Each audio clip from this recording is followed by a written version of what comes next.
no. So so there's a lot more people doing it now, whereas when we were younger there was less. So it's so in a way you have to be more resilient in a way, because you've got to see more to get to a deal. Yeah, and so if you were there was also a lot. Do you remember the repossession? I mean, I remember going. Yeah. I remember the repossessions. I mean, it's different.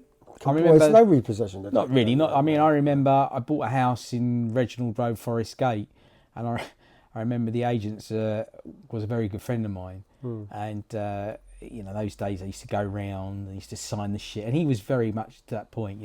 Go round, sign the sheet when he'd gone round there. There'd be the sheet in the kitchen, and you go there, and he'd pick up all the posts by the front door, and they'd all be drained down, and they'd have that red and white tape over the toilets and the boilers and everything. And it was different. There was a case of the repossessions. I mean, I remember the auction catalogues being full of them. I did a Facebook Live the other day, and there was 350,000 repossessions between 1990 and 1995. 350,000. This year there'll probably be, if that, 3,000 compared to the hundreds of thousands of repossessions. I remember. So I think so in that respect it's harder.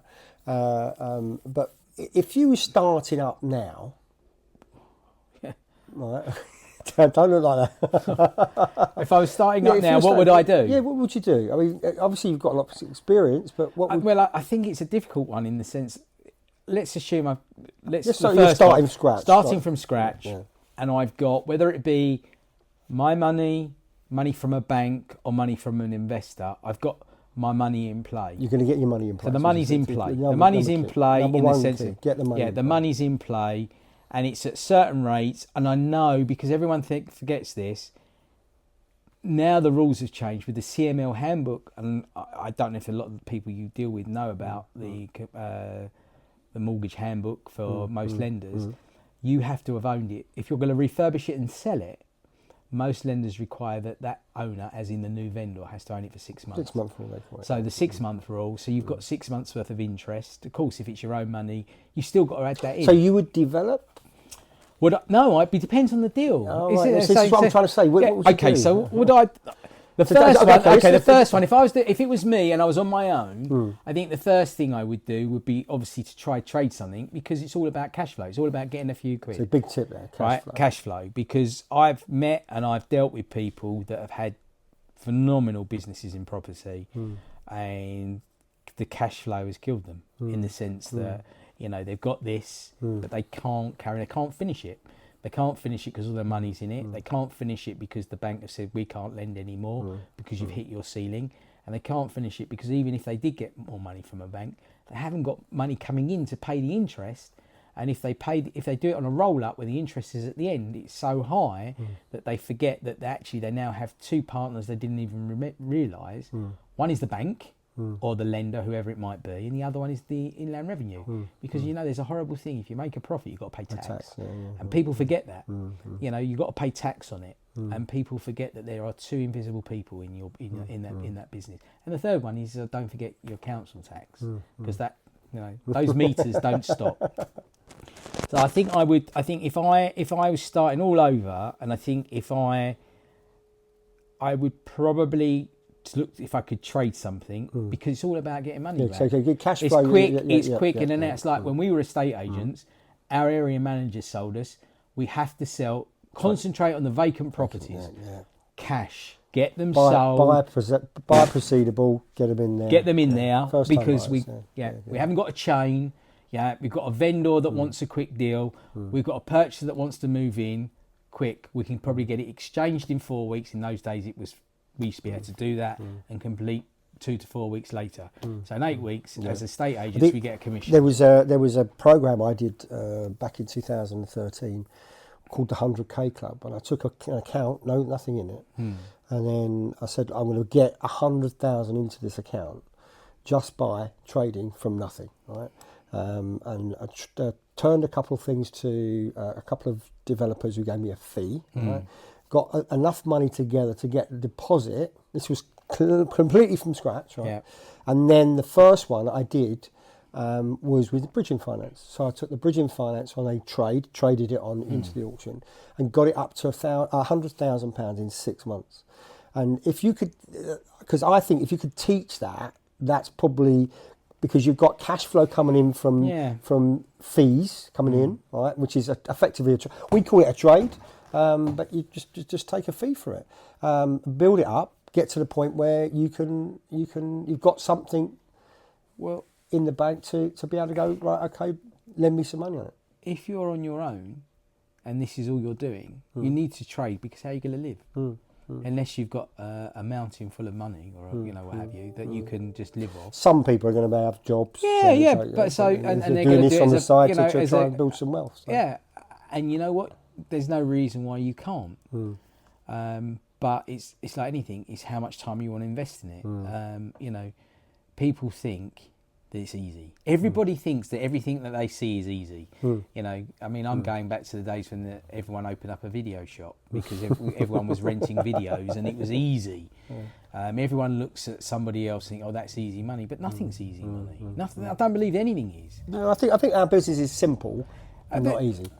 It's simple to the point if everything goes right. Yeah, of course, every game is simple, and if it works, everything's easy. But there's always an anomaly, so it's never that easy. But throwing that again is that we've bought deals where we've literally seen something, agreed it, got papers, exchanged it, completed on it, put it in the auction. Buyers bought it, sold it. It's the easiest thing in the world. We've made a profit and we move on. Yeah, we've done those, and they are. Yes, it is easy. I think if I was starting out again, I've got my money in play, I would be concentrating on an area, one area, because you can't. I mean, it's different for me because obviously my experience, as you've mentioned. Lots of contacts as well. You've got lots of people. I have, but also, I mean, like for instance, we built the Liverpool thing up, which we did, which started out just a bit of fun, and it got much bigger, which has been great. But if I was starting out, I'd concentrate on an area that I knew, maybe where I live. Especially a first-time buyer area. Low end, because the low end is where the people are going to move in and then move on.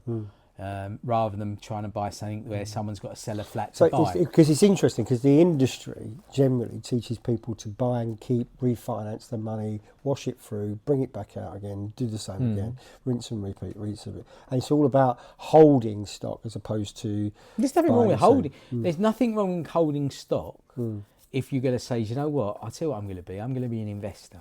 And that's all I'm going to be, is an investor. So if you're going to do that, that's fine, right? But... Again, I've got friends who are now in a pickle because of that model. Because of that model, but again, I wish it was that simple. You can say, oh, well, that's where they've gone wrong. If you're gonna literally buy, refinance, but which is fine. There's nothing wrong with that. But nothing's for nothing. If you think that I'm going to refinance and I'm going to borrow as much as I can, things have a tendency every 10 or so years they go up as they go down. Stocks and shares. So if it was worth 100, it might now in today's market be worth 85. The problem they've got is they've borrowed 80, and they've now got nowhere to go in interest rates. They haven't factored in, and we've never had interest rates in our lifetimes. And what was your mortgage on your first flat? 14.5%. I think mine was 13 point something. Average was 7%, 6-7%. Look, we all thought it would last forever to a point. But we'd never seen interest rates. A quarter of a point. 0.1, I think it was. 0.01, yeah. So you're borrowing money at say 2.5%, 3% above base. It's nothing. Now it's 7 point something. But no one ever factors it in. You've got to factor in that it's not going to last forever. And people think it will. I remember talking about it, and in fact I wrote a report about it back in 2014-15, where I said, look, it's all right, because one thing about yourself I always remember is that you would buy something and then you would lock it away, you'd never pull any money out of it, and you pay the debt down. And I was explaining this to a few people I deal with, and they go, "What would you do that for?" Because you want it quickly as you can to get it unencumbered. Yeah. You know, because you're not at the mercy of interest rates then. You know, I mean, like most people have borrowings. I'm not saying we don't have borrowings, but we, you know, but when I started, I remember I've still got it. My first flat I bought to rent, and I'll never forget. So it's all relative. I think I paid 30,000, and it came with the freehold. But remember, then freeholds could be a pain. And I don't even remember. I think upstairs was a fairly long lease. Might have been 85. In the days when we started, 85 was never a problem. It seemed enough. Yeah, but it wasn't a problem, was it? When we bought 30 years 85, ago, you sell flat. Remember Leighton Francis Road round there, Abraham's flat. And I think I had 85-year lease, the flat above, and I bought this flat. I'll never forget. And my kids were very, very young, and I paid 30,000 with the freehold. And I bought it off. You remember Morris Masters? Yes, Morris. Yeah, I remember Morris. Yeah. I bought it off of Morris, and I sleepless nights. I paid 30,000 for this ground floor 2-bed purpose-built flat. I did. I was like, what do I? You know, it's the first venture in renting. Did it up, let it, and I remember the rents. It was very straightforward. The rents on a 2-bedroom flat then was 433 a month per calendar month. £100 a week. And it used to be, you know, 52 divided. It was 433.33, and I had the rent coming in, and I bought that with all the money I'd been trading. And then my bank at the time wouldn't allow me to own anything more than 6 to 8 months. That was part of the facility. Right. So trading and buying and refurbishing and trading and everything else. I bought another one from the same, funny enough, not that agent, but in the same area, 2-bed house, and I paid 32, Helena Road. I've still got that. And again, you know, I sleepless nights. This is the right thing to do. And you used to put these on repayment mortgages? So though the first one was not. The first one was all the money I put together that I'd actually earned from trading. I used my own money. So your own money. Right. And the second one I put on a repayment mortgage. And I had a meeting with then the Nationwide Building Society, and I got finance from them. But I never went. It's like anything. Hindsight's a wonderful thing. You should never look back. You can't look back. There's no point. If you look back, you can. Unless you're going to learn from it. You can learn from it. If you looking back to get a lesson, that's one thing. But to look back and go, if only I'd done that, if I owned that, I should never have sold that. You can go on and on and on. It's no point. It's not going to be. But there's no point, is it? What's it going to give you? Someone said to me the other day, if you'd have kept everything you traded. Yeah, great.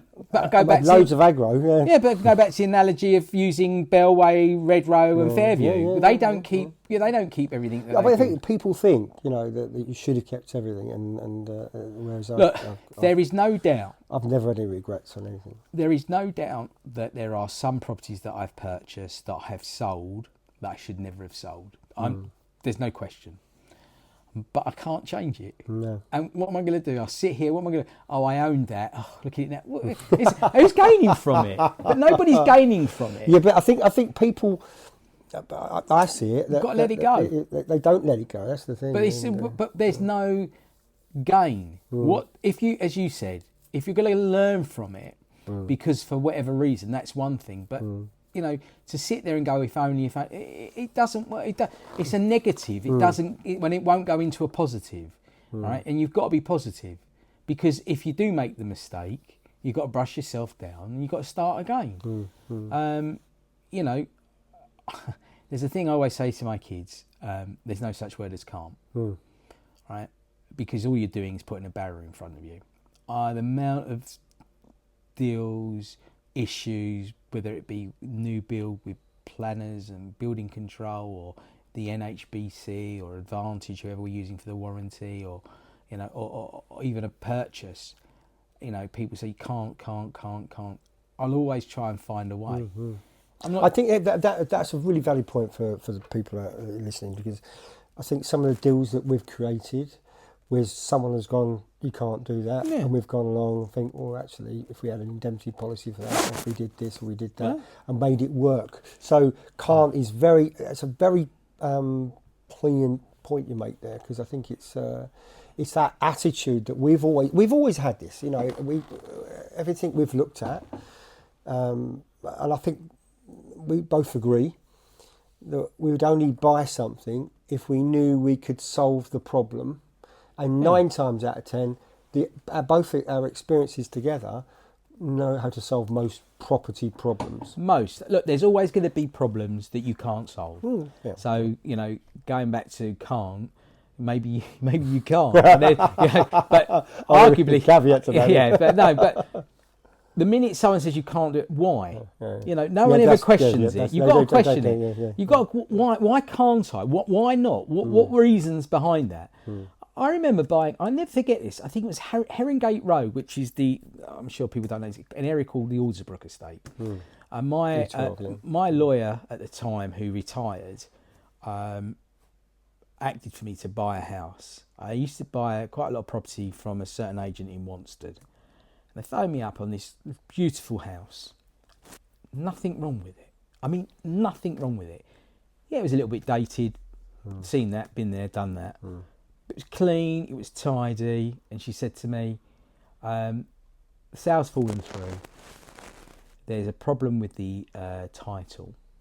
There's a covenant on it that the vendor solicitor can't lift, and the purchaser says it's unmortgageable. So do you want to have a look at it? Yeah. I had a look at it. I couldn't believe what I was looking at for the price. And I said to my solicitor at the time, Adrian Wilkinson, I said, can you have a look at this? They've told me there's an issue. And he laughed. There's nothing wrong with it. Nothing wrong. He said, you know, it's a conveyance that's dated back X. He said, if you really want to be pernickety, £150 indemnity policy, where it is, fine. I bought that house, probably one of the best deals I did that year. Because, and I'm not saying all solicitors are, I'm not saying that, and that's you know, I'm not saying, but sometimes, something slips through the net. It's lucky. And, you know, luck shined on me that day. You know, I was at the right place at the right time. I took a view. I asked my lawyer to look at it, and his view was this. But I'm sure in the world we live in today, a lot of lawyers would look at it differently.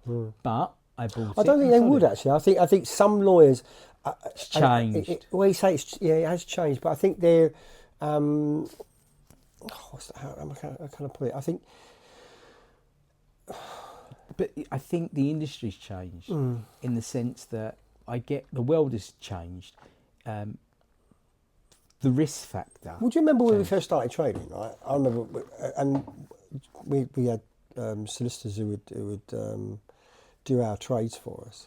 But there were other solicitors who, you can't do that. You can't sell that. You haven't completed, or you haven't got the title registered in your name. But that's because... So I think sometimes it comes down to experience. Of course it does. And I think that's the other thing, is that some lawyers are great for some things and other lawyers are great for others.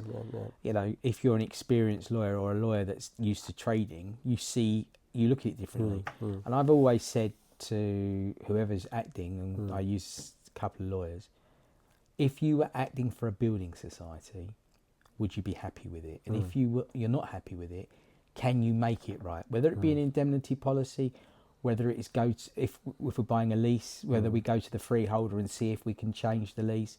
Obviously, there's a fee involved in that. The freeholder's never going to do it for nothing, which is fine, because if it makes it right, you've then got a sellable product. You know, is there a way in which we can make it right? If you're not happy, if you were acting for a first-time buyer getting a mortgage with, say, one of any lender, look, there's going to be somewhere our solicitors have said, I can't make this right unless the lease is 45 years old. It's so bad, it's just no way. With all the indemnity policies in the world, and if the freeholder's not prepared to pay, well, he doesn't have to, I believe. No. You know, there's nothing you can do. So if you buy it at the right level, you think to yourself, okay, I trade it. Or I buy it at a certain level, you think, you know what, there's an angle there, maybe I'll keep it. Because one day it will come right. One day, you know, that freeholder may sell. All right, let's say there's 2 flats. I speak to the neighbour upstairs, say, hey, look, do you want to buy the freehold? Because we can do it together. And if they say they don't want to do it, I said, would you mind, and I'll pay for it, I might be able to solve that problem. So there is always normally a way. But yeah, I just think the whole industry's changed. The chances, the flyers that we may have taken with our gut has changed. The lawyers. Do you think we really took that much? Yeah, I think we did. Yeah? I think we took big. I think seat of our pants. I think in some things, I know I did. You know, they didn't all come off. Yeah, I think some we did. I think some they were calculated gamble. You took a calculated risk. How much can I lose and how much can I make? You know, and I think that's the other thing. Some people have got to realise you can't. If you're buying stocks and shares, not one city trader makes money on every single share deal. Most traders lose 90% of the time. But when they come off, they can come off big time. Yeah, so if you're going to trade, whereas ours is the other way around. I mean, but the losses have just got bigger because the values have got bigger. So if you buy something for 400,000 and you take a 10% loss, it's 40 grand. Because you might only make an 8% profit. But people got to accept that there is a chance they will lose money, and if they're trading something, if they're not prepared to do that, then don't get involved. Because if there is no way that I believe that every trader that I know has lost money somewhere down the line. Yeah. You can't make. We know enough traders. As I said, I go back to if they're honest as well, because some of them are not always honest. I go back to what I said about like Tesco's. They buy 100 lines, 10 are going to lose money, 10 break even, 80 are going to make money. They've got X amount of lines. It's the same with the way we play. We play it like a Monopoly game. If you buy 20 and you make money on 18 and you lose on the other two, as long as at the end of the year is a plus, you can live with it. But if you're not prepared to sacrifice that you might make a loss, I know it's a horrible, dirty word, people don't like that thing, then don't do it. Simple, don't do it. Because you're not always going to make it work. Do you not agree? No, I totally agree, 100%. But I know that's something people don't want to hear. They don't want to hear it, no. And it's something I always say when we do the talks, is there is a downside to this, and we have to be realistic about it. And one of the things, I wrote a book and I put in there, one of my rules was don't get emotional about stock, because you can lose. Yeah, of course. And lose big time. You can lose big time. Yeah, look, I would be lying if I said I don't get emotionally attached to some things, and that that when I've done a deal, there's certain times when you lose money, you get angry or what have you, or I think you get. But I'm not as angry when I look at it and go, it was me all the way through, because I can live with being angry to myself on the basis that I did that. It's when other factors go into play. Or when I get it wrong. And he does get it wrong. Right? But we've always stood together. We've always, took it on the chin, the losses. But they have been, some of them have been substantial. But you look at the overall. But I think some of the it's in fact I would say it was the little losses that I probably have a bigger problem with, because you think they should have made money. They should have made money. When we get it wrong because we fucked up, right, it's different.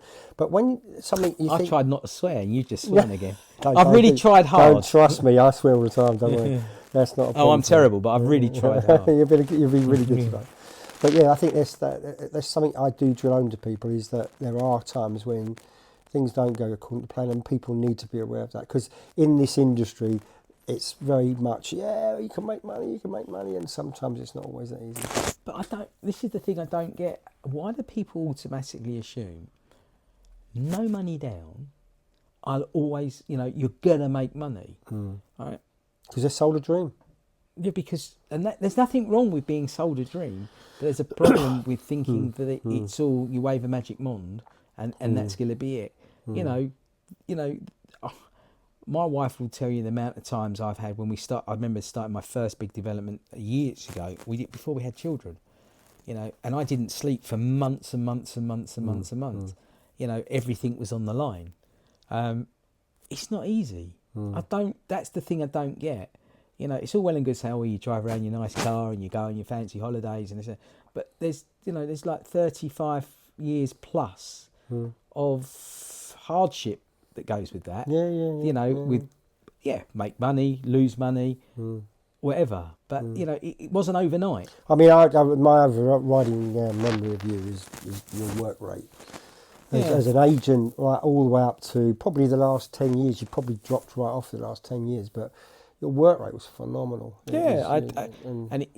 It's great. It's like we always used to live on stress, right? The more stress, the better I would perform.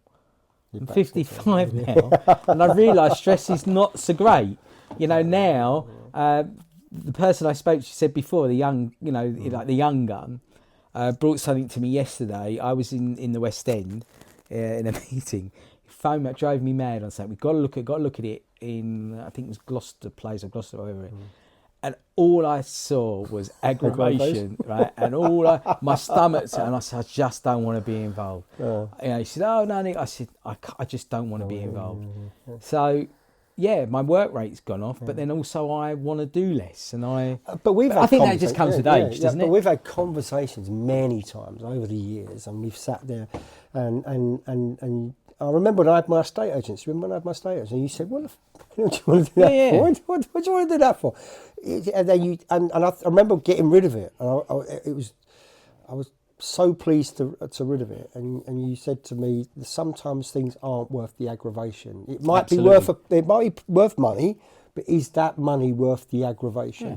And you've always had that mentality because you've experienced the hardship and the pressure and the aggro, you know, you know, the constant. Even now, you know, we've built a few things, and there's been some faults on them, and you know, as I said, far from perfect, far from the best landlord in the world. Definitely won't get that trophy, right? Made mistakes. Yeah, you know, unfortunately, you need to be a people person. I'm not really a people person. And so I start off with the greatest intentions, you know, yeah, we'll do this for you, do that for you. And then people push the boundaries like anything. And then as soon as you say the word no, people's attitudes change. And then my attitude changes. So it's, you know, listen, I'm not perfect by any stretch of the imagination. But yeah, so I bought a unit with a pal of mine. I said to you, we bought a couple of things on Wednesday. And Sarah, who runs my day-to-day in the office, just went mad at me, you know. What are you doing that for? Why? I said, you know, why? You can't help yourself, Al. You've told me the last 5 years, I'm not going to do any more big deals. I'm not going to do any more. And you end up doing them. So. But I'm not, because Sarah, Sarah, as I said, she runs the day-to-day, and she just went mad. And then I don't even tell my wife anything, because there's no point. Because, you know, the day that I'm supposed to be coming in, and I do come in less, but because of, and a lot of people I think it's easy. Like I remember you a few times you've told me about, someone's told me about a couple of flats that need converting and everything else, and you know, straight away I said, you know, I'll turn around and say that it's all about the soundproofing, or what about this, what about this, what about this, what about that. Yeah, and you say, well, I haven't, and there's loads of little factors you've got to take into account, and nothing's ever £500. You know, this is 4,000, this is 3,000, this is, and the regulations have changed regards to, you know, flats and fire, and because of what happened at Grenfell as well. People don't realise, they think that it's not that expensive, and we've done the costings, and it's very difficult to make a 2-flat conversion work, even a 4-flat conversion work, because of the costings. That's why you look at the big house builders, they don't build 20 units. They have to build a lot, because it's economies of scale. But yeah, it's just going back to, again, what you said before. I'll go back even further. If I was starting out again, what would I do? I would trade, because you need to earn money. You build a pot. You build a pot. You know, there's no point saying, well, I'm going to invest it, because the market's flat. So you're not going to probably get your money back out even if you tried, and you need to live. So I would trade. But now the question is, how do you find those deals, isn't it? And if you know, right, let me know. Well, I will say this: that you probably know more than they do. Probably. I think it's like, as I said, I'll go back to again what I said before. I would, no question, concentrate on where you live because you know that better. You know where the schools are. You know where the station is. You know where the shops are. You know the area. You know if it's a good area or a bad area. You know, do people you move Well, there? it's funny when you say that. We was, I don't know if you remember, it was last year or the year before, we had a young girl from, she was over the West Way, and she picked up a house that we cut her a profit on in Gravesend. Do you remember? The one. Was that the townhouse? The townhouse. Yeah. It was, you said it was like a London style, like an Islington style house, 3-story. And we done really, really well on that. And that was and bearing in mind, you know, Was that her first thing? That was her very first which deal. is what I said to you And before. what did we pay her out of that? 14 grand, wasn't it? Yeah, something like 14,000. that. I mean, I can't remember. And that is unusual to get that. Which it is because that just shows it can be done. You could go back to the guy that we bought one that was, I'll never forget, had a mine shaft near it, if you remember. Is I don't know if it was York, it was miles away. It was. Do you remember? And we bought this house, and it had a mine shaft, and that we thought it would do a lot better than it did. And nice looking house. Again, neither of us went to. I didn't see it. I saw a picture of it. I think I went up there. Drove up there. Yeah. And again, I think he was hoping for a lot more. Yeah. Not from us. No, a lot more than the house would achieve. And I think we got away with. We got our money back, and I think it worked out. We each got the money for a cup of tea. It was ridiculous. It was pennies. It was not like but so it just shows you. So you got two, you know. But that was a gamble. Because it was. But I think again, well. it's just showing people that you know what. Yeah, you can do really, really well, and sometimes you don't do so great. And to be I think we took the punt on that because it was cheap enough. It was. We got our money back. So. It was, but I think. Again, from memory, we thought it would do better than it did. Yeah. But that goes back to we think, you know, you don't, just because you think you know, you not necessarily do know. But yeah, I would definitely trade. That's the first thing. I'd probably work in a first-time buyer area because you want to buy and sell quick. Or alternatively, you want to trade to someone that wants to deal with first-time buyers. Work in an area that you know, do the legwork. You know, do the legwork. Don't think that somebody. And that's what I was trying to get at earlier, is that if you think about, even when it was easier, there was still a lot of properties to look at, and you don't buy everything you see. You might see. No. If you think about when you sit on your computer and how many times you flick round and look at something, there's a lot more to look at today than there was. So it's easy for someone to think there's no deals about when. So I go back to, I told you about those, and I don't want to harp on it. So one of them is actually just around the corner from my office, and it happens to be in a road just where my other office is. And I drove there, and I walked round there, and I walked round the back, and I met one of the neighbours who's don't think all the ticket. And then I met another neighbour, and he was really nice, and chatting to him, and he let me in his house. Doesn't know me. Explained to him that I'm interested in going to an auction. He said yes. He told me the whole history. Because again, if you ask a few questions with people, normally they will open up if you're honest with them. You know, I said to him, I'm here because I hear this going to auction. I'm going to try and buy it. I explained to him about I know the area really well. Again, goes back to buying in an area that you know. My office is at the bottom of the road, and we're chatting. And he said, he subsequently knew who I was because I saw my car when I used to work out of that office. Again, chat. I know the whole history of the building. Within 15 minutes, I know the whole history of the building. I know the faults of the building, and I bought it, right? Because I asked the questions. That's the other thing. I think if people are going to go knock on the neighbour. If you see a house and you're going to view it, or a flat, and for whatever reason it's come up for sale and you're not sure, do you know, knock on the door. What's the worst they're going to say is, I'm not interested, sorry, I can't help you. I think that's what people are afraid of, is that they're going to feel a bit stupid, where me and you have never worried about feeling stupid because we are. No, but is that not? But I think you learn a lot more if you're not too sure. Yeah, I can only speak from when I first met you. I remember you taught me a serious lesson because there was a buyer that came in that was insistent that they wanted a certain type of property. I listened to them. Next thing you know, a couple of days later, the same buyer has bought something completely different because you sat there and asked a few questions and dug around a bit. But you was never afraid to be bold then. And I think that's some of our listeners may well not have the confidence that we both had as young. Yeah, maybe, but I don't think it's about just knocking on someone's door. But I don't I don't look at that as. I'm not saying I don't think. Oh, you never know who's going to be on the other side of the door. But I don't really think. Maybe I should think it through a little bit more. But I knock on the door with the expectations of asking a few questions. I don't, they may say not interested. And this is what I want to try and get across to people. Is just it's developing that trait of being able to do that. I mean, I remember What's the worst they can do.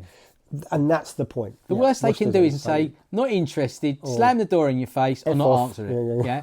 So, or they'll say to you, if you tell them why you're there, remember they might be at the point of view where they go, they're fed up with the house being empty next door, over the moon that finally the eyesore next door to them is going to get developed. They don't have to know that you're not going to do it, right?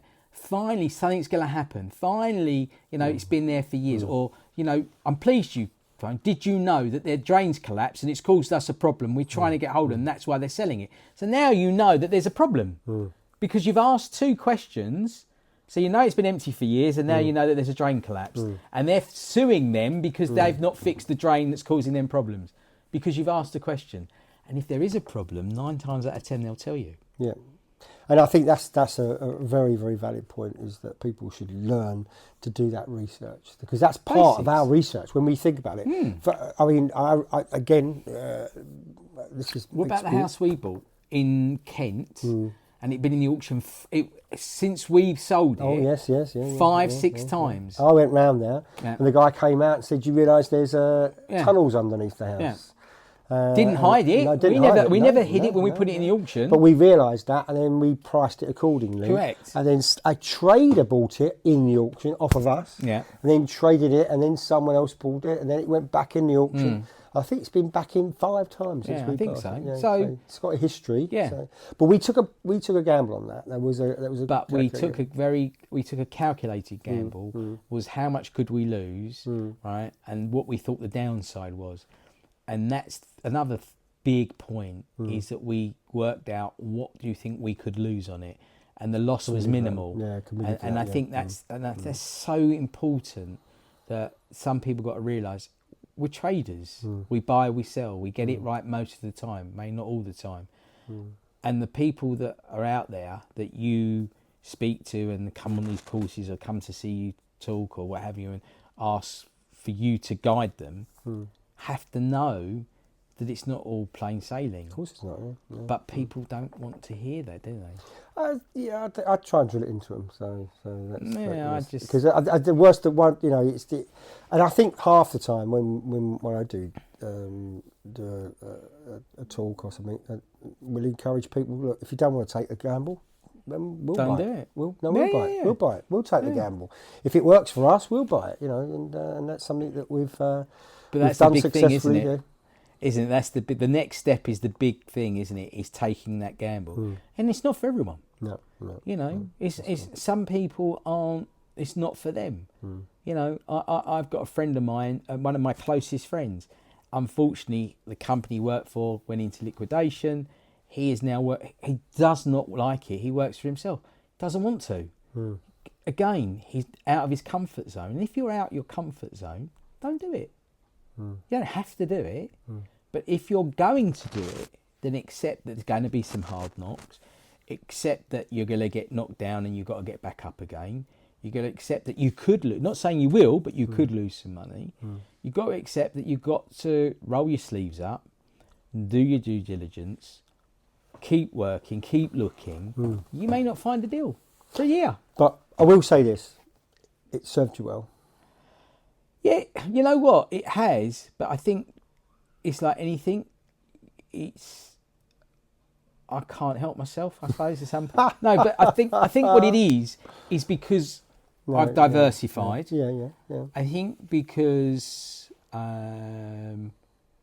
again, it's not just about, it's about feeling it. I think you do enjoy it, though. I do, and not as much as I used to. No, but you do enjoy but I think it's about, you also got to feel it. I mean, I had a conversation today. We unfortunately had to go to a funeral, and with a friend of mine who does money lending, and retired, but he does money lending, only property money lending. And we're talking about buildings. He doesn't understand buildings, has no idea about buildings. He's not interested. He phones me up regularly. Should I lend on this? And I say yes, no, what have you, and what I think of the value. There are people that don't understand buildings. You need to understand buildings. You need to understand, and that goes back to even further, would you live there? There's no point trying to sell a 3-bedroom house, that's 2.5 stories and the bathroom's on the ground floor, because it's a family house and the bathroom's on the ground floor. So it's understanding the fabric of the building. Can you maybe put the bathroom upstairs? You know, if you can, it changes the value automatically. So I think it's understanding property And what you can do with it. and what you can do with it. What you can't, what you can. And that does come with experience. That does come with age. And like, as I said again at the beginning, I'm learning. Do you remember many years ago the internal bathroom? Yeah, I do remember. You know, to the viewers out there was a whole big thing that we started about 12, 15 years ago. 2-bedroom houses with first floor bathrooms. Everyone was taking the bathroom out the back of the house and putting it and sandwiching it in between the 2 bedrooms. So now we had a bathroom with no window, but we now had 3 bedrooms with an upstairs bathroom. So the value dramatically uplifted. And then we improved it. So I did it, when I did one, and I've still got it, funny enough, I put a Velux window in. So now I've got natural light into the bathroom. Or you put a borrowed light down the side of where the window, where the meets the bedroom.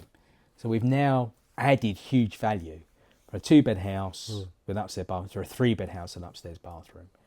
So, and I learned from that. I hadn't done it before. I'd never seen it before. I saw it. I thought, what's a great idea? a bit more longer than 12 years ago. It might be. I Might mean, be 20 years ago. Maybe. But what I'm saying is that, remember, that was, again, was a one big of those thing. things. And it was a big thing. And, you know, I learned from that. And then I learned and improved that. And it's funny because I remember speaking to a guy we used to deal with, we sold him lots of houses in our time, called Ahmed. And Ahmed says that he doesn't like doing them anymore because they are, in certain areas, they're not as popular as they... So it's gone full circle. It has. Yeah, and they go the loft conversions instead. Yes. I mean, I funny enough, did one, I put a Velux window, I've done one of my new builds where we put a sun pipe in. You know, gives loads of natural light. Again, changes the whole dynamic. But we learnt from that, and there you go. You've added huge value to a house. So I've learnt. But as I said, you understanding buildings. Does the market, whatever you do to the house, is the market right for that property? You know, if you're trading, market research. Prime example, you wouldn't want to buy, let's say, a flat above a shop at the moment with a rear entrance because... Who's going to buy it? Who's your buyer? And who's going to mortgage it as well? Yeah, but who's your buyer? Who is your buyer? Or, you know, I think it may have changed, especially when the market gets tighter. Building societies, again, don't quote me, I may be wrong, but they don't really like them above laundrettes or tyre shops, stuff like that. Restaurants, which is A3 from memory, A1, A3. Again, in the market when it's really good, anyone will buy anything. Yeah. Anyone buy anything. We changed our. If you remember, we changed our trading pattern in 2016 when you had the stamp duty introduction for second homes, and you had the Section 24 coming through on taxation on landlords. So we knew that the landlord market, because we would have bought anything with a front door. If we felt it was right and we thought it was easy trade. And again, going back in the conversation, there's several dealers that we know and have traded with that would still do that, and they do, and they can be quite, not all the time. I'm sure they've had some losses as well, but they're a bit more aggressive than us, especially now. But yeah, we've reined it in because we've seen the market's got softer. The buy-to-let investor's not really there. The hardened buy-to-let investor, and if I'm one of those, yeah, I will buy something to rent out, but it's got to tick quite a lot of boxes for me to really want to bother. Because with the greatest will in the world, if I buy a flat near here, East London, Essex, wherever, what does it give me? In real terms, the time I paid the tax on it, plus I factored in a void, because no one wants to factor in that, you know what, a tenant could move out and for a month it's empty, and the empty, council tax, gas, electric, water, managing agent's fee, the tax on it. The time you factor that all in, you're not really making anything. So why would I'd only buy it if I think, do you know what, I already own the building and that's the last piece, which I did recently on a building that I own. I've got the last flat that was leased and I brought that in. Other to that, why would I buy it? There's got to be a reason. It's got to be a very good reason. So we knew that market had changed. The buy-to-let and the products, a lot of them were withdrawn, so they were hard to get for them to get mortgages. So we changed our viewpoint on what we would buy to trade, because we felt, okay, they're now out the market. So who's in the market? Builder that needs something to do work, and he that's all he does. Or someone like us that can see an angle and add some value. So we changed what we would buy. There's nothing wrong in that. No. You just conform to a different market. So that really brings us to the end now. So we've given a lot of information there. I'd just like to thank you very much for your time. It's all right. And if this goes down really well, I might come down and pick your brains again. So because I think because you've got so many different areas that you deal with, I think there's we could certainly make another.